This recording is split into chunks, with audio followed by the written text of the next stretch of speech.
local people, local news and events,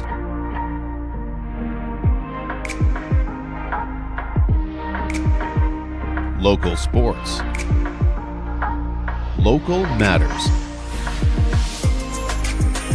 For all things Lloydminster and area, this is Live with Kurt Price. Well, good morning. I'd like to thank you for joining us here at Border City Furniture. Border City Furniture is your 100% locally owned and operated furniture store with a focus on Canadian-made quality products. I want to thank Border City Furniture for hosting the Border City PROspectives today. And joining us this week, we have Buckingham, Wendy Plandowski, and Brandy, Schwenk. The real world doesn't wait, so why should you? This isn't someday learning. This is right now. At Lakeland College, you go beyond the classroom with hands-on training, industry-aligned programs, and real experience that builds skills employers want. With 50-plus programs designed with industry, your education turns into action from day one.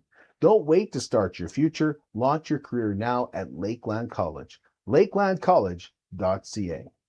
Connecting parents supporting families will be holding their next meeting this Tuesday at Lakeland College. Starts at 7 p.m. The guest speaker will be Dr. Lindy Scrivanti, who will be speaking on Brains in Progress, helping kids build memory, organization, and focus. Organizer Julie Harper summarized that for us and told us what exactly that means. The whole point of this topic and delving into everything Lindy is going to be is that basically sometimes we have unrealistic expectations. We're looking at it from our developed executive functions, expecting our children to have that. And they don't actually fully develop till 25. Even not our young children, our teenage children, our young adult children. They move into a house. We expect them to be able to budget, to time manage, to do all of those things. And that might not be a realistic function that they have yet. Tickets for that event are free, but you must pre-register by going to eventbrite.com.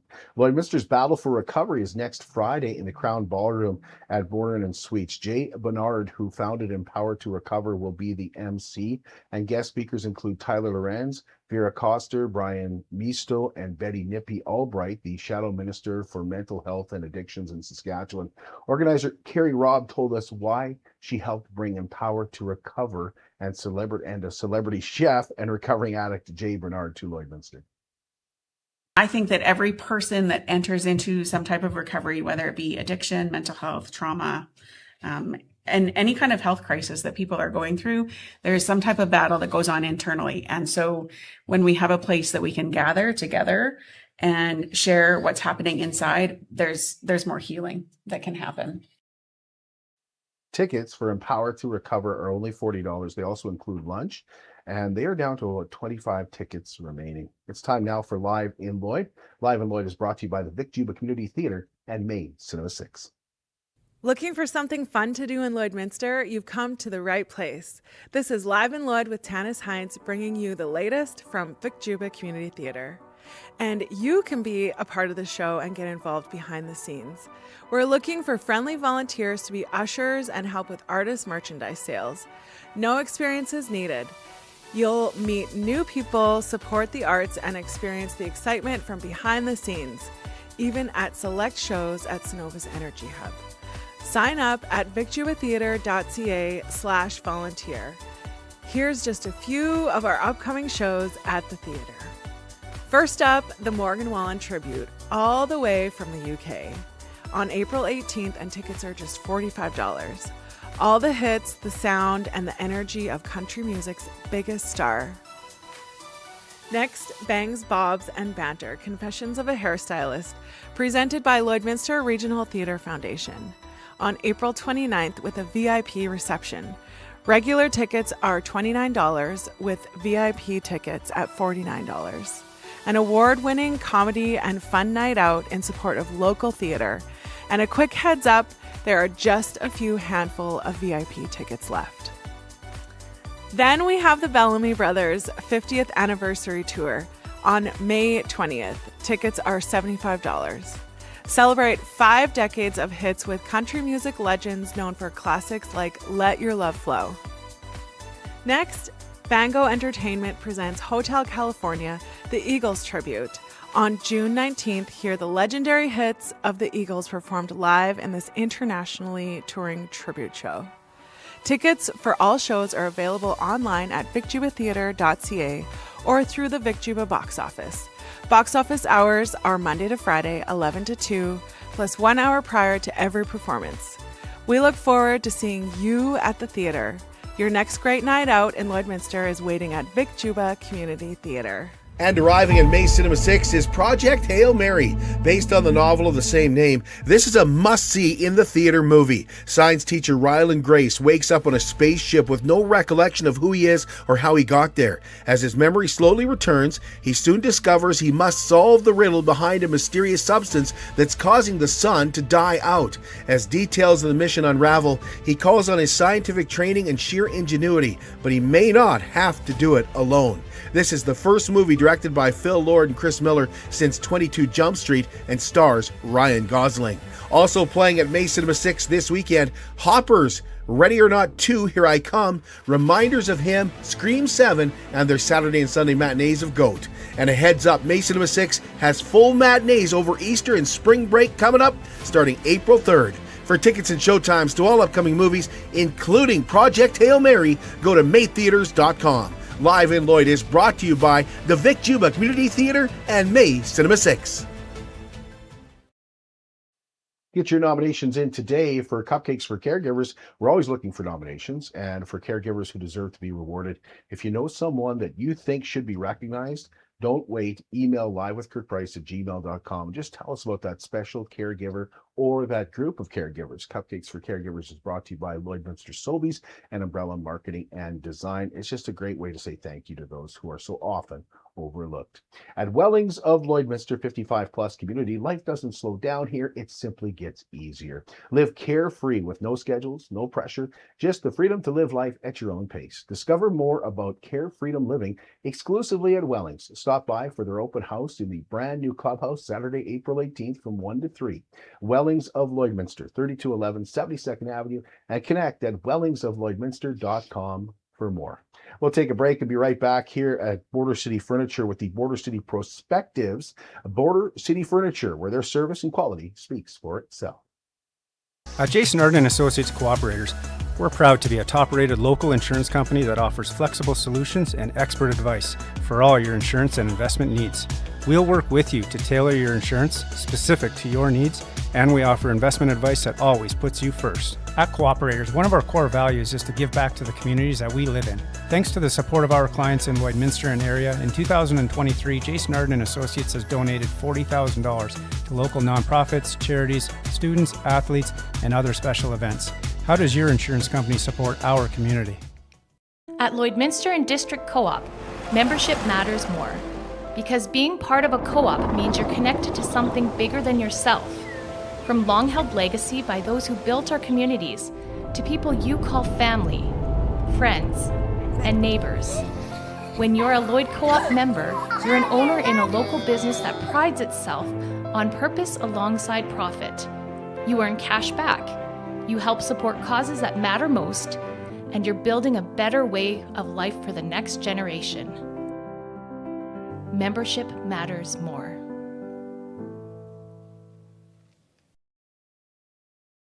Border City Furniture in downtown Lloydminster is proud to be your 100% locally owned and operated furniture store with a focus on Canadian-made quality furniture. Shop their tremendous selection of beautiful living room sets, stylish sectionals, and comfy recliners. Border City Furniture also offers many different sizes of dinettes, as well as incredible bedroom sets and mattresses. Stop in and see Calvin and Ryan for the best customer service experience in Lloyd. They've got the awards to prove it.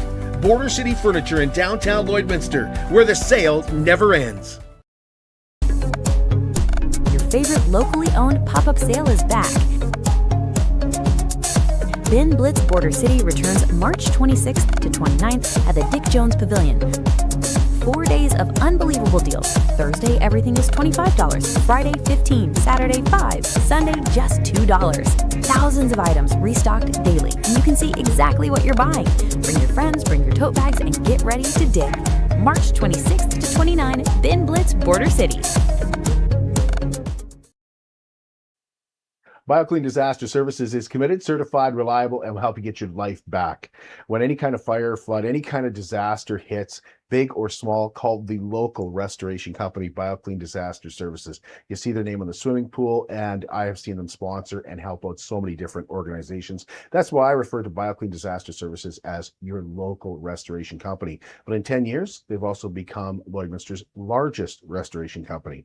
BioClean Disaster Services will take care of your property and your belongings, but more than anything, take care of you and your family.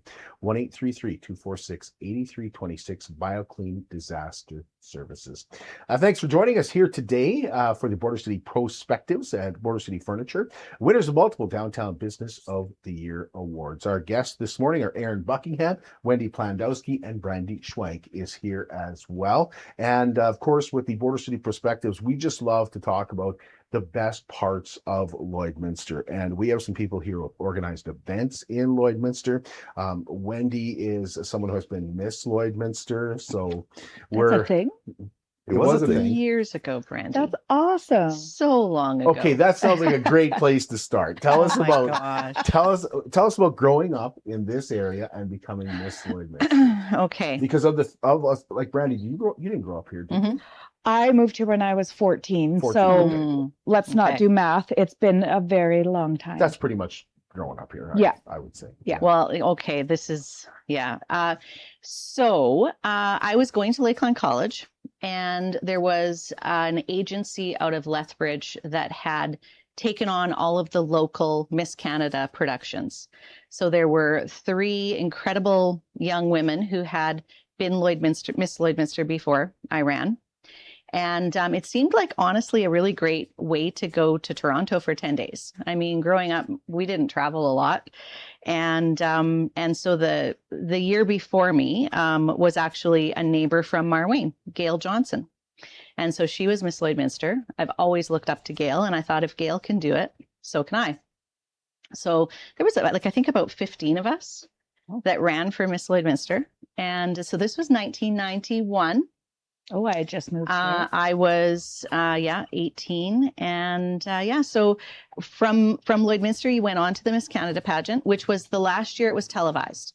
So it was a national production until 1991, and Warner Brothers then sold the rights to it. So Warner Brothers, but I think that actually what killed the Miss Canada pageant was that they took out the bathing suit competition. So they were the only pageant in Canada to take out or in the world to take out the bathing suit competition. They did a fitness competition instead. Oh. In 1991. Yeah. And then Warner Brothers sold the rights, and there was never another one. And of course, I still have like the little YouTube. Hi, I'm Wendy Tyner from Canada's only border city, Lloydminster. So there's digital proof of this. Oh, yeah. I feel like we're going to need to see Yeah, this. no. On your look back Lloydminsters. I definitely need to take a look. Yeah. And of course, as I'm watching it on the monitors, because you got to watch it, we were there for 10 days. Wow. Doing all the rehearsals and everything. And I was voted Miss Friendship. So that's, sort of like, yes, of course, because I was goofy, right? And couldn't dance. What it takes to be a good friend. Yes. Is that what kind of got you? Like, you've been involved in the community so much. You've done so much in Lloydminster. Was that kind of a Kickstarter for you? Absolutely. Wendy? Because, as Miss Lloydminster, we were invited to go and speak at things and MC things. And that was the start of the Lions Telethon, MCing and all of those things. And so absolutely, it was what sort of got me into loving being part of community. That's so awesome. Yeah. And I think people generally think of the bathing suit competition when they think of Miss, right? Yeah. Whatever. But there's so much.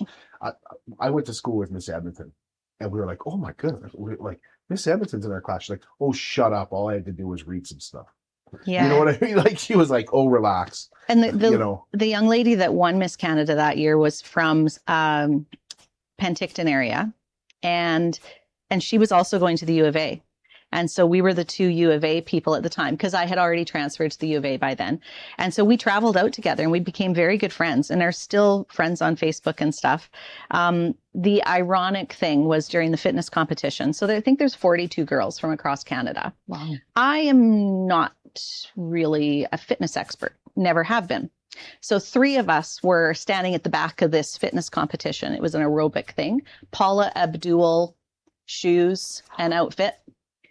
And we were kind of goofing off a little bit.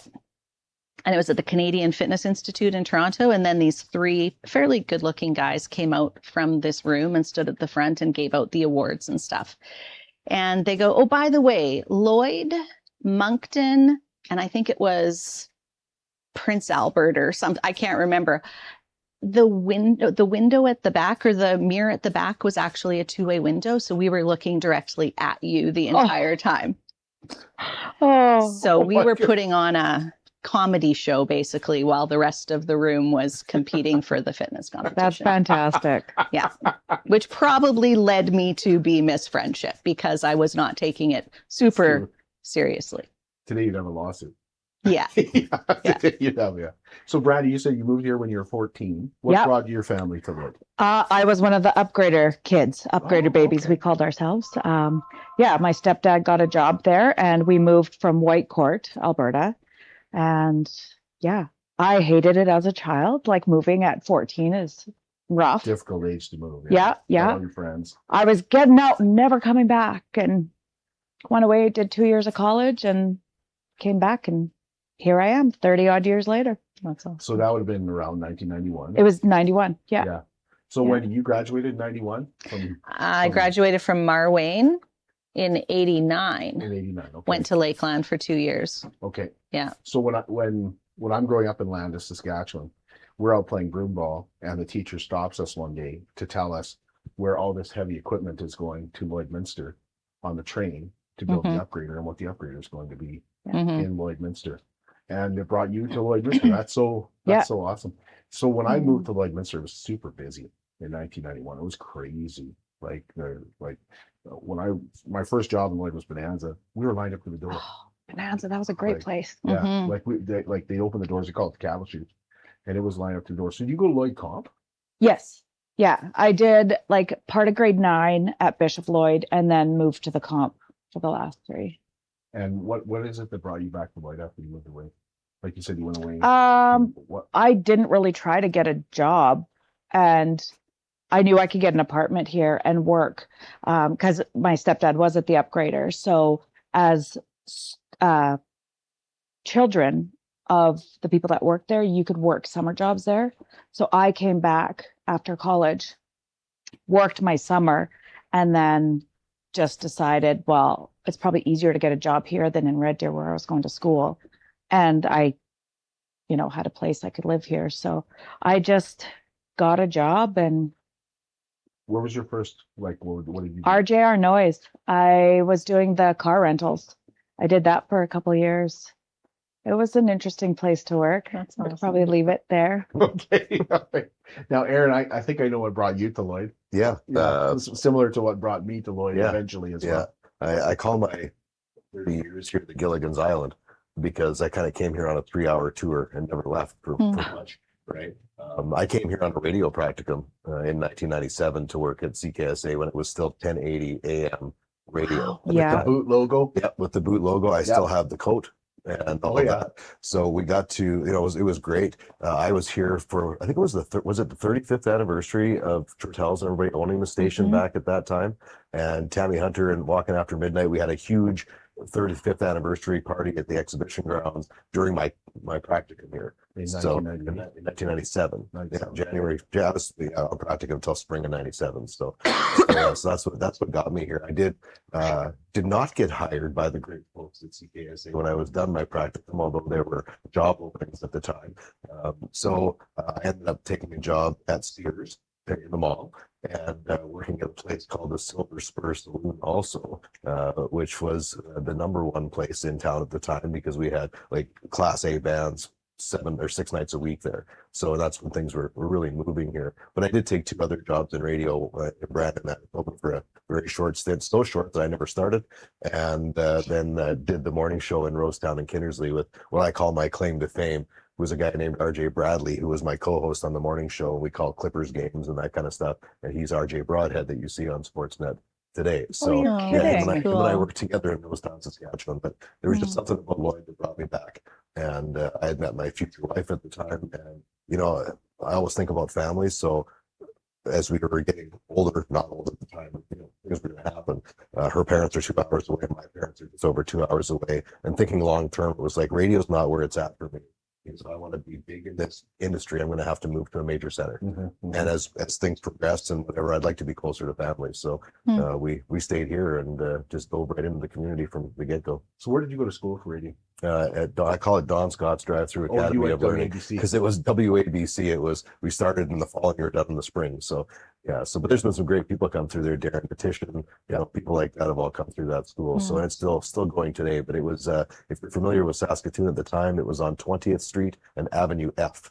And we even had a murder outside the school one day and that kind of thing. So it's not the nicest part of Saskatoon to go to school. It's now on 22nd Street right across from Kelsey. Yeah. So they have moved it. But yeah, it all added to the experience. So when I graduated in 91, I was accepted to go to WABC.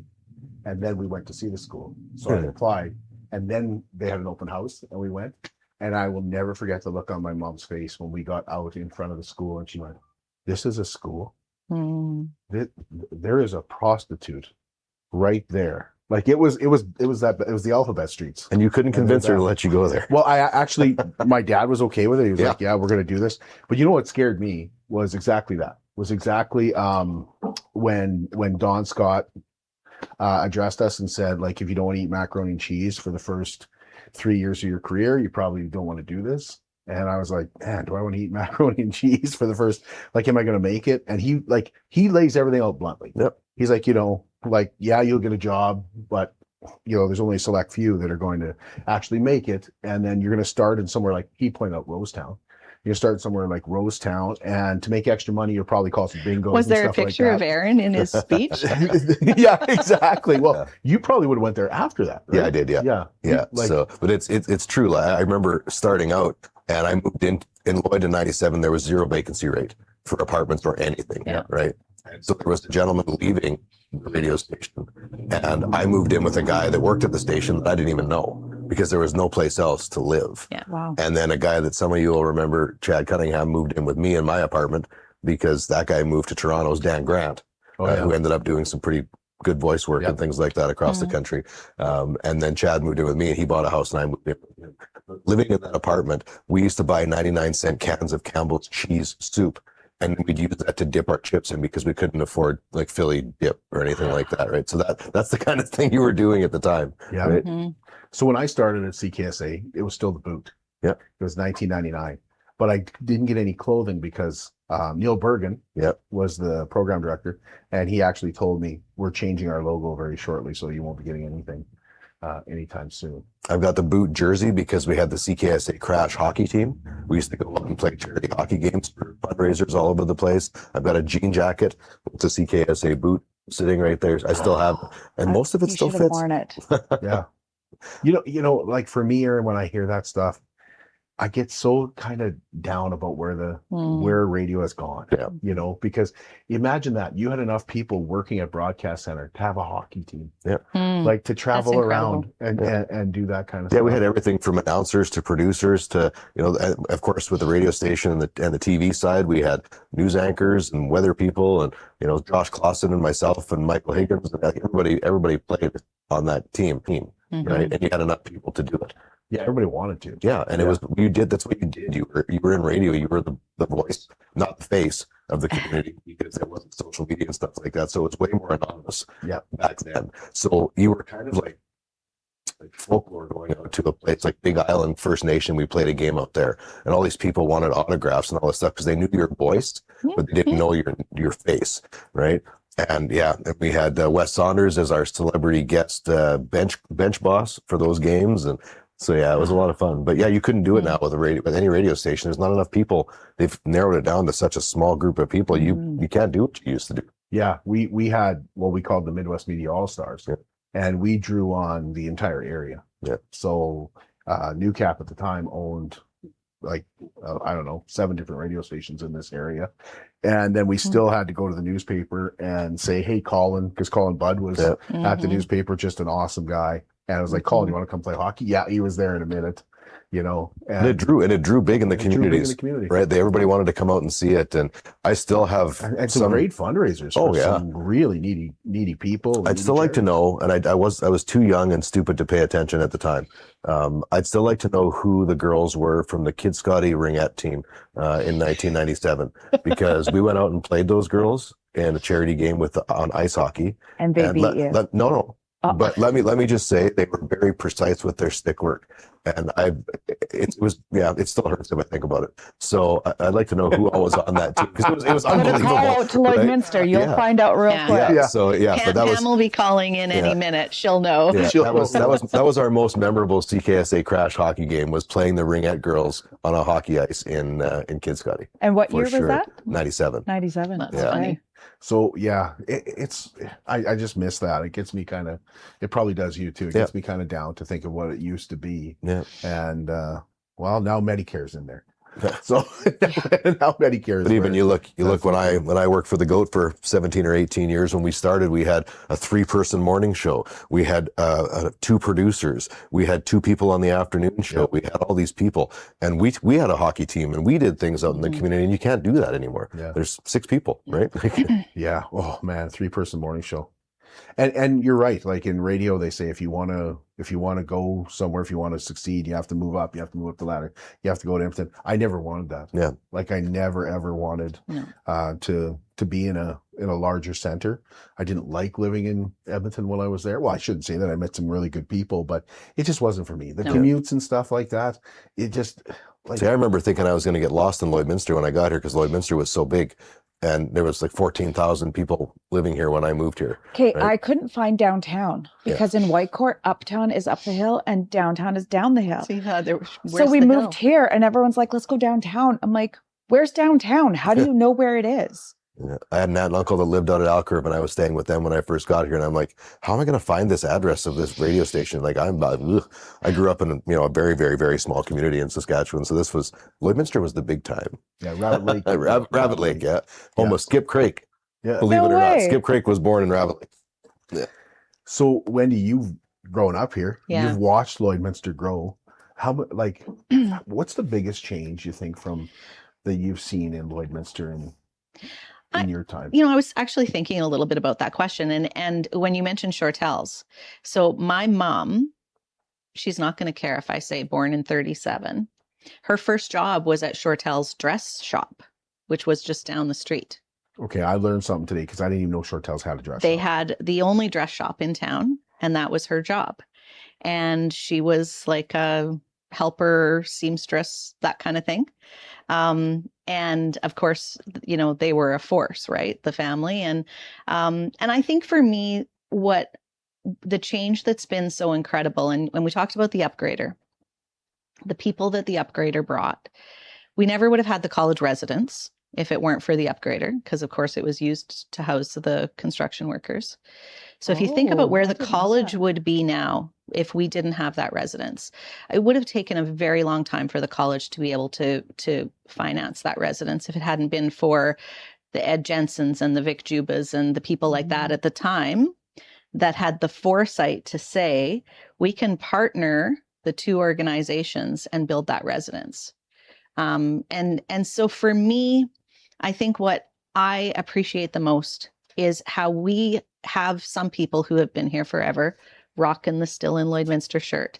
But what makes us better is everybody that's come and stayed because of the connections. Yeah. Right? Absolutely. And like the fact that, even when I went to Lakeland, there was international students there from all over the world. Mm-hmm.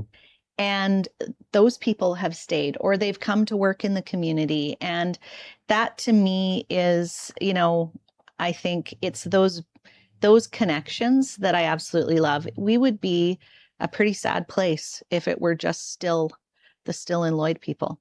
Yeah. What's funny though, I think that people don't think about the ripple effect of the upgrader with things like that. Or the college. Because, I had the great pleasure of spending quite a lot of time with guys like Bill Condro, who was a former mayor, when the upgrader was coming, and he was really instrumental in getting the upgrader here. But young heroes, and people talk about Lloyd and say, oh, you got such an astronomical amount of NHL players that have come from your area.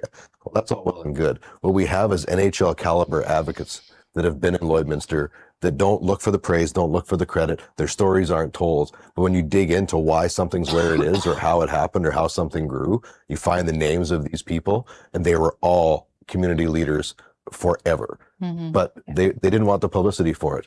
But they are the people that got us to where our community is today. We're going to take a break. There's something's going on with your microphone. So we're going to take a break, and then when we come back here at Border City Furniture, we'll pick up that conversation where we left off. We'll be back in just a moment here at Border City Furniture. At Diamond 7 Meats, we take pride in our quality products and outstanding service. Our custom processing goes far beyond just cutting your meat. There's also a very popular in-store cuts and fresh sausage cooler with all your family's needs and budget in mind. Planning a wedding, family reunion, or weekend get-together? Let us prepare a mouth-watering roast beef, pulled pork, or brisket to perfection just for you. Or take it home and prepare it yourself with one of our incredible Yoder smokers. Diamond 7 Meats, locally owned, family owned, and proudly serving the farm families and communities of the Midwest. I'm Brian Zinchuk of PipelineOnline.ca. I used to be a pipeliner, and I've spent the last 15 years reporting on energy in Saskatchewan. PipelineOnline.ca provides comprehensive coverage of light oil, heavy oil, lithium, helium, power production including coal, wind, solar, geothermal, natural gas, and nuclear. There's a lot happening in Saskatchewan's energy sector, and Pipeline Online is there for all of it. No one else comes even close. How can you help support the oil and gas industry and jobs in Western Canada? The answer is closer than you think. Sell your scrap metals to PWM Steel. PWM sells scrap iron to Evraz, located in Regina. Evraz's #1 customer is the energy sector, building pipes and plates for the oil and gas industry. PWM Steel is your locally owned metal recycler and steel service center in the area. Plus, they're a strong supporter of the community. PWM Steel, your top steel supplier for Alberta and Saskatchewan for 40 years. It's more than just taxes at L&A CPA. Assurance, accounting, retirement planning, estate planning, business consulting, financial consulting, farm program support, and bookkeeping. But yes, there is always taxes. The team at L&A CPA is committed to helping you achieve your best results and will be there to assist you every step of the way. L&A CPA, with offices in Provost, Vermilion, and Lloydminster. Superior Water specializes in nothing but water, and with over 23 years in the business, they're proud and confident that their water and their service is superior. For iron filters, water softeners, reverse osmosis distillers, chlorine removal, and H2S odor removal, give Superior Water a call, 780-875-6636, or stop and see them at their 57th Avenue location, right beside Sheepskin Loft, and stay hydrated with pure, clean water. I drink Superior Water because I like the taste, and after all, it is superior water. Welcome back to Border City Furniture, your 100% locally owned and operated furniture store with a focus on Canadian-made quality products. And if you're thinking of new furniture this spring, think Border City Furniture. Well, we kind of left off with Aaron was saying about Bill Condro, and I couldn't agree more that there's so many people behind the scenes that we don't even know about. Yeah. So many people that give donations that never take credit for it. This happens all the time in Lloydminster. But I'm curious as to each one of you, because you're all involved in the community so much, like who your influencers are. Because I look at guys like I mean, when Vic Juba came and one day called me Mr. Lloydminster, I was looking at Mr. Lloydminster when he said it. So I was like, that's wow. I felt like Vic Juba just acknowledged who I am. There's been guys like Ken Baker who I've really admired. Yeah. And you tend to meet these people and all of a sudden you want to get involved in the community more. So Wendy, let's start with you. Who is, the person that's coming to mind for me today, it's a little bit bittersweet, is Keith Weinbender. They've just announced that they've finally left Lloydminster to be closer to their family. And Keith was, clearly through Rotary was how I met Keith. But I can remember driving past Century 21 and I'd see his vehicle out front and I'd be like, all is well in Lloyd. And Keith was one of those very quiet people who maybe wasn't the one outstanding at the podium or doing things like that. But the quiet things that people like Keith do and did, even for me personally, he was just somebody that was just always there. And it's a huge loss for Lloyd when we lose people like that. But yet, you know that the tie is still strong, right? And with social media and everything, it's not like Keith and Lenora have left, but I think it's Lenora's birthday today, actually, now that I think about it. And like, I just hope that they feel like when they drove away, they know what an incredible impact they had on our community. Because personally and on the community, Keith was one of the people that I just was like, all is well because of Keith. So I went and spoke at Rotary about our War Memorial Tour, and Chris Hassel was there.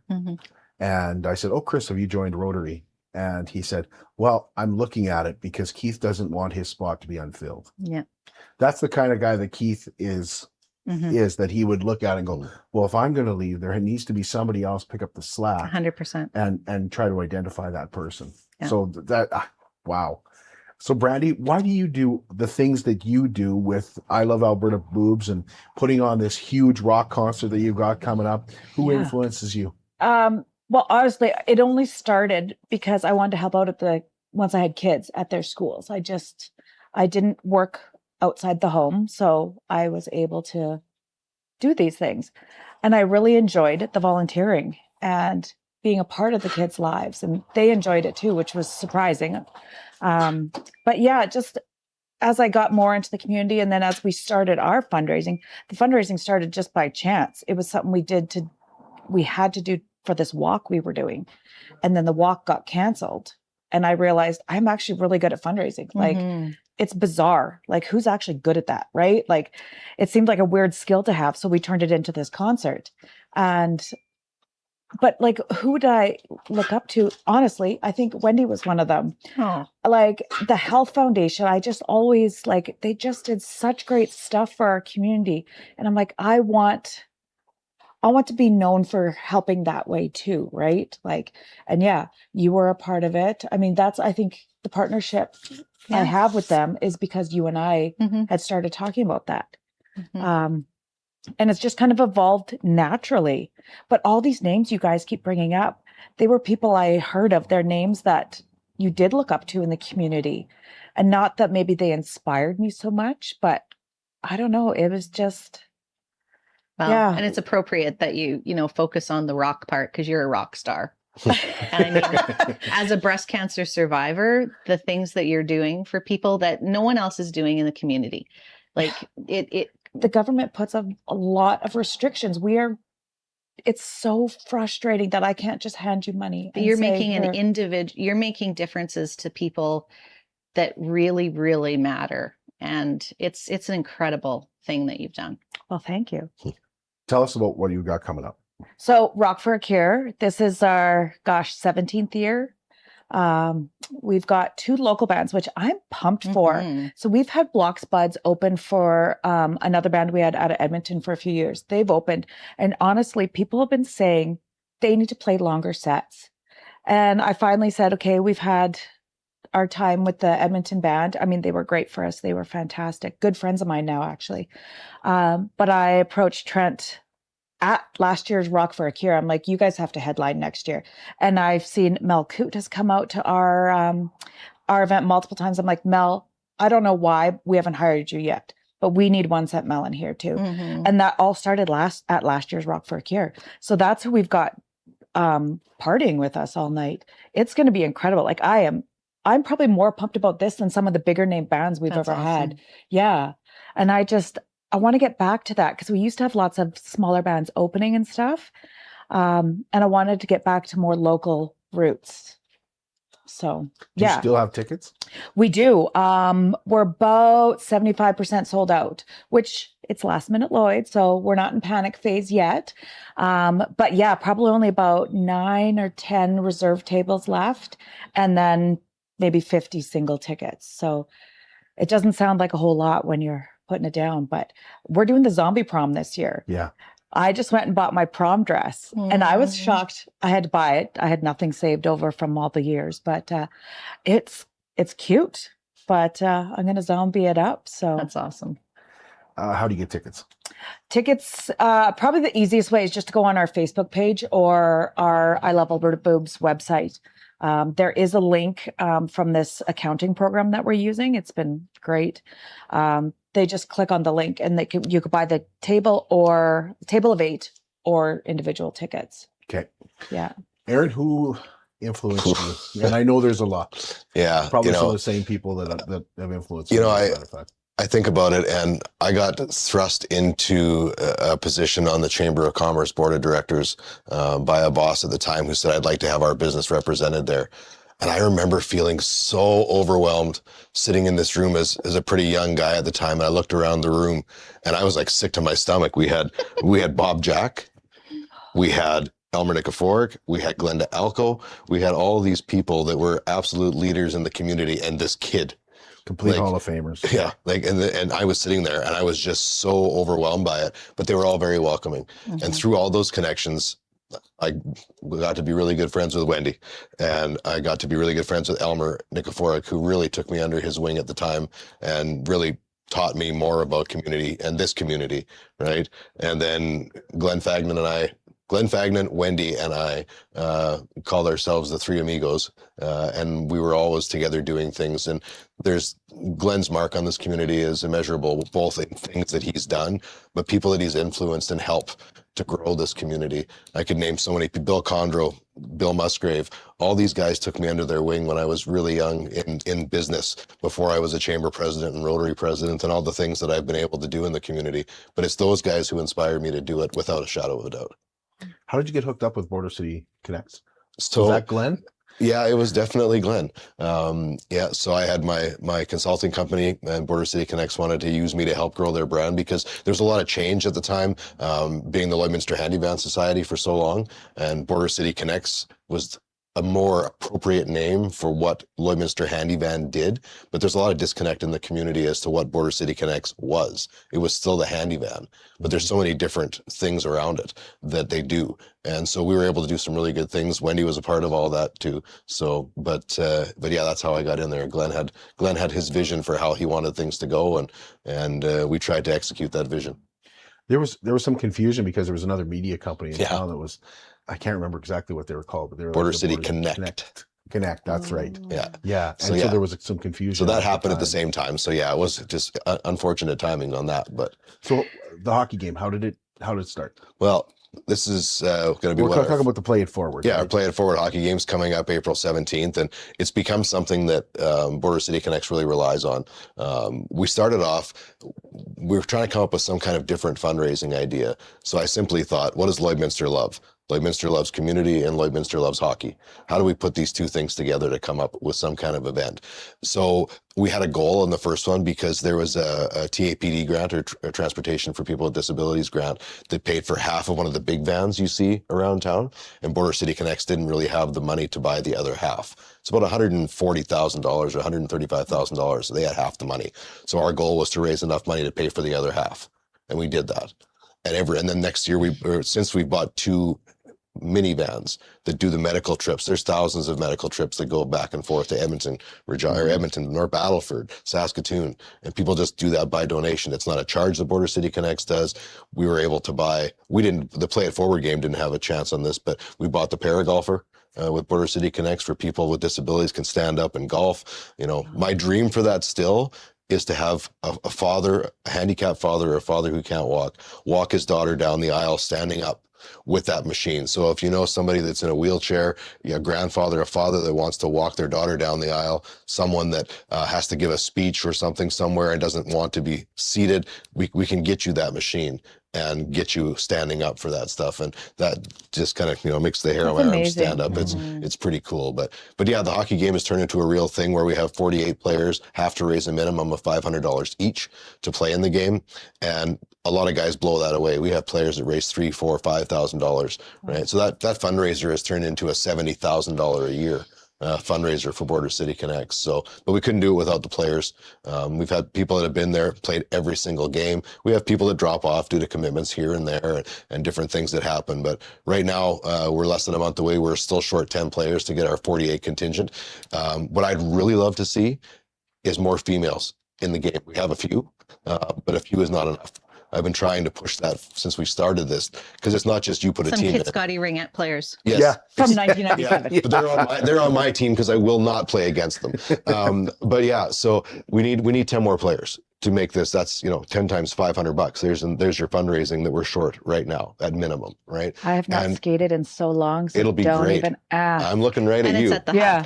Yes, and it's at the Cenovus Energy Hub this year for the first time. So we're looking forward to that as well. But it's a long day, but if you're looking or thinking about playing in it, I think the misconception is that it's a 12-hour hockey game. I have to play 12 hours.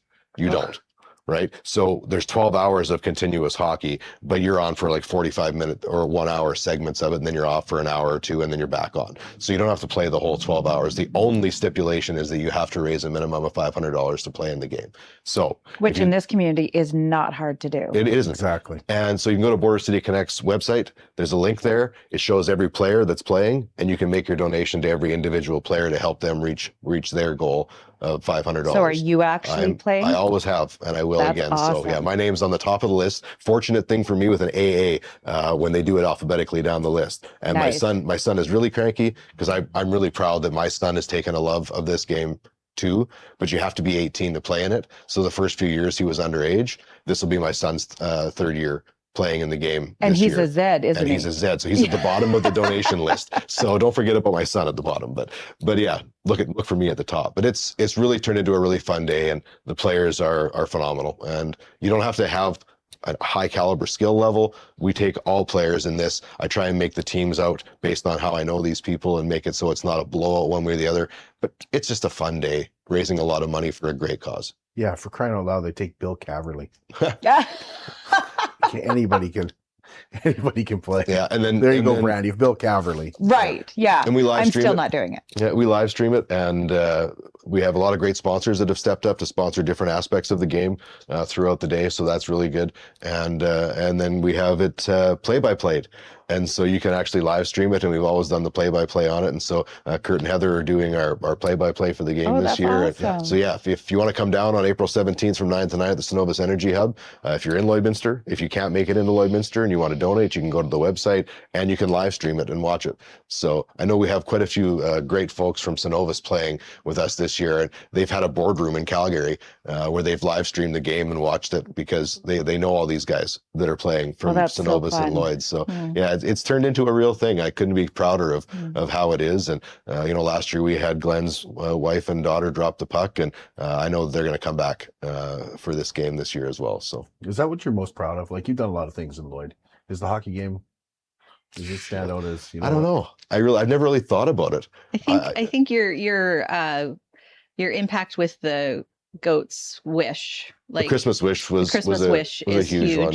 Yeah, you've done a lot. We started that with nothing and turned it into a $70,000 or $80,000 or $100,000 in its best year giveaway Now for people close to that $1 need it, million. right? It's So over it's $1 million, it's over time it's grown over to $1 million, but that started with community too. Yeah. We had an idea, we did it. We had a small amount of money to help a family that needed to lower their stuff in their house because of an accident and somebody was paralyzed, and we put it on the radio, and we had very little money, but we wanted to do this project, and the phones lit up, and it wasn't people donating money.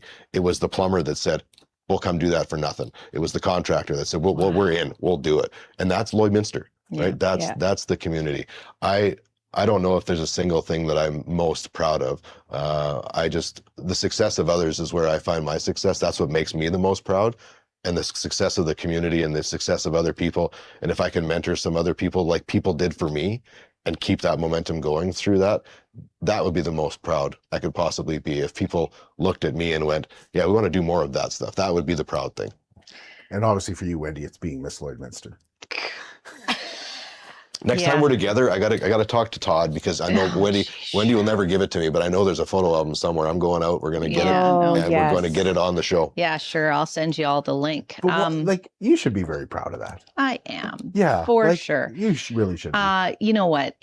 People kind of giggle about it, but on the other hand, for me personally, it was a tremendous opportunity to go to Toronto for 10 days, to get to meet young women from all over the country, to come back and be able to get my bearings doing public speaking and all of that sort of thing. For sure. It was fun. And, I still have the whiteboard brainstorming session picture on my phone from when we came up with some of these ideas, like the Play It Forward one. Glenn and Aaron and I, we used to have these brainstorming sessions.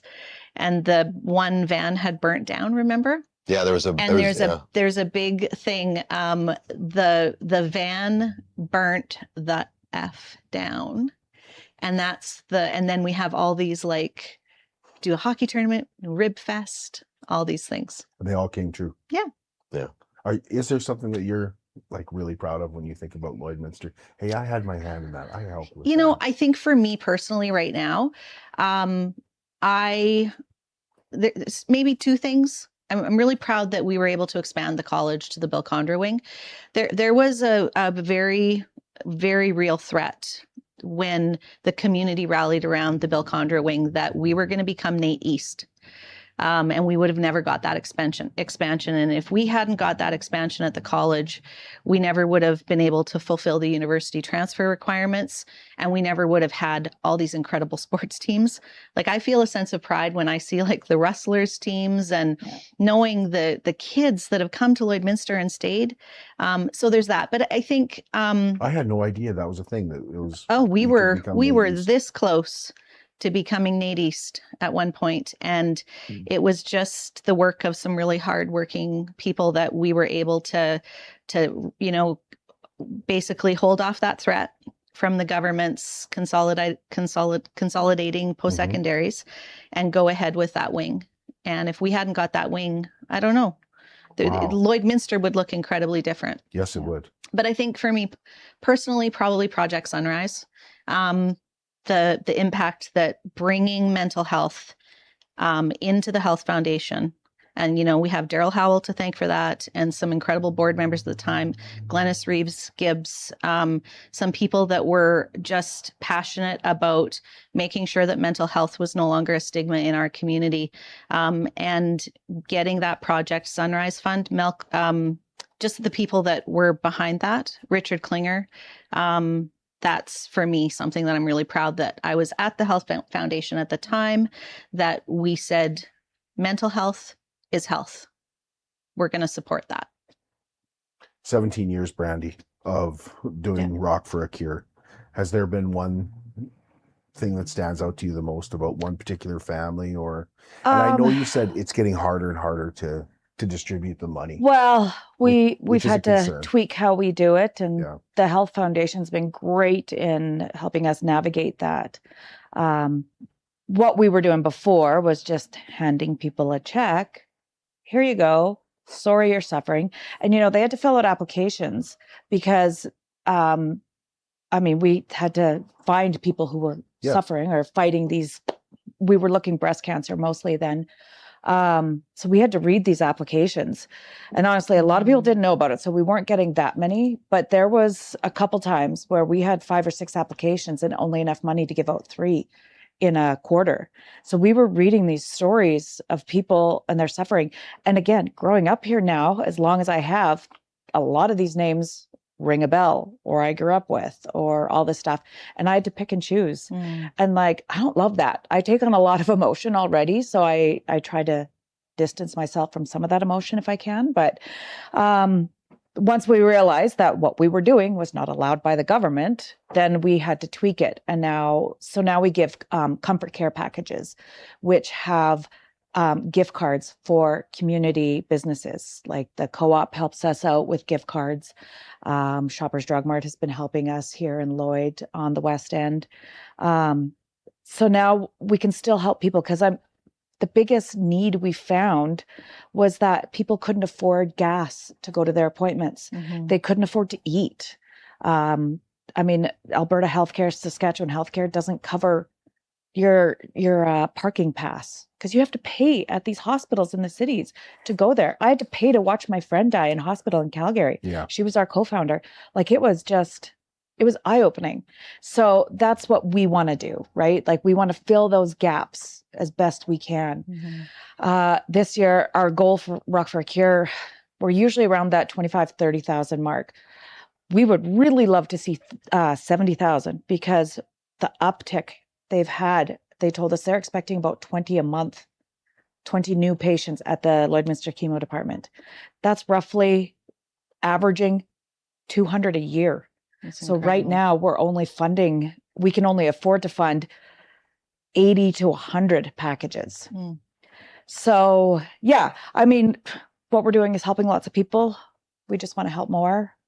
Yeah, when we were with the radio station doing hockey games and stuff like that, I remember it was Walt Gabers who actually told me one day, is like, I think you should really start, we might have to limit what we're doing to kids, because man, cancer seems to be just everywhere now. Yeah. He's like, you can't help everyone, but the kids are the ones that, so we were like, okay, whatever we do, we're going to base it mostly on kids to help kids, to help families get through, what this horrible disease that they're going through. And so dealing with that, yeah, I can't imagine. We kind of ran into that with Gift Christmas, when the government said you can't, you're intrusive on people's privacy when you're delivering the gifts, because you've done that. Yep. You've taken gifts to somebody's home and dropped them off. And I think about it now and I'm like, I couldn't tell you where those houses were. Yeah. Like, it was such you know what I mean? I couldn't remember all our recipients where they lived. I couldn't tell you one person that we helped. Yeah. It was just, there were so many, and it was just drop it off and go on the next house, drop it off, go on the next house, and hope not to get a speeding ticket, because every year I'd get a speeding ticket when we're out delivering. I was hoping not to get, I was actually hoping not to get shot a couple of times, because our deliveries on the Christmas Wish were a surprise. And we did have a few people that were super surprised, let's say, when we pulled into their rural properties early in the morning at like 7:30 in the morning, right? So kind of an unplanned thing. But I like what you were saying about helping people. And I'm going to circle back for a second. If you're talking about projects, I was a big part of getting the Hope statue built in front of City Hall. And when we got it built, we got it up and running. In the middle of that, the guy who started the project, Glenn Wood, passed away before we could actually get the statue unveiled. And then my grandfather passed away right after we got the statue built. And the day that they phoned and said he was gone, I walked from my house to the statue. And that's one thing. And I know that the Glory Craven uses it now for their backdrop for their donations. You know what, I hope that the Hope statue brings hope to people. If you're struggling or whatever, go hang out at the Hope statue. That would make me super proud if I saw people sitting at that Hope statue and spending time with family. And I don't know why the Laurie Craven group decided to start using it, but the first time I saw them using that hit right there.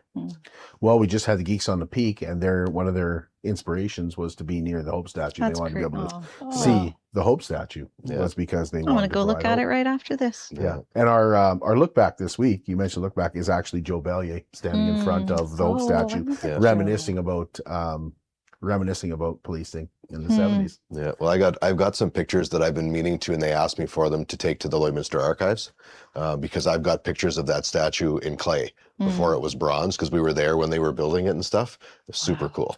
Yeah. Listen, I want to thank each of you. Thank you so much for being a part of the Border City PROspectives. I feel like we could go on and on. I feel like we could do this another hour or two for sure. But I really appreciate you guys. I really appreciate what you do in the community.